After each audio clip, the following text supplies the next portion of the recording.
ओम श्री गणेशाय नमः।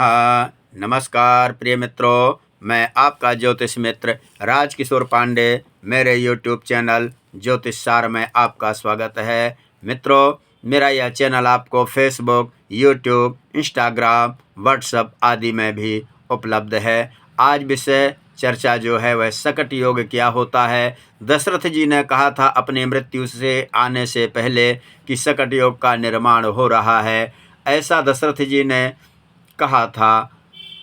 सकट योग में कहा जाता है ग्रह क्लेश होता है, जातक का मान सम्मान गिरने लगता है, प्रतिष्ठा नष्ट हो जाती है। फल दीपिका और सर्व जातक मणि कुछ और कहते हैं, जातक पारिजात में कुछ और व्याख्या है।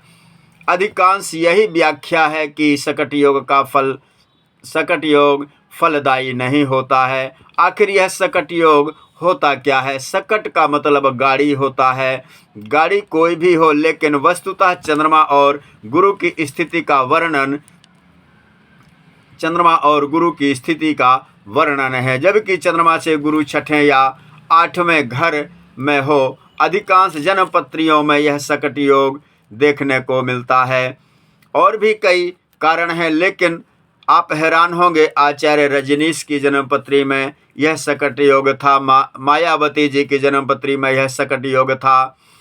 फिल्मी दुनिया के बहुत सारे स्टारों की जन्म कुंडली में यह सकट योग है। योगानंद परमहंस जी की पत्री में भी यह सकट योग था। माँ अनंतमयी की जन्म पत्री में भी यह सकट योग है। तो ये योग तो कुछ और कह रहा है, ये तो इन सबको विश्व प्रसिद्धि बना रहा है। इस सकट योग में नोट पॉइंट क्या है?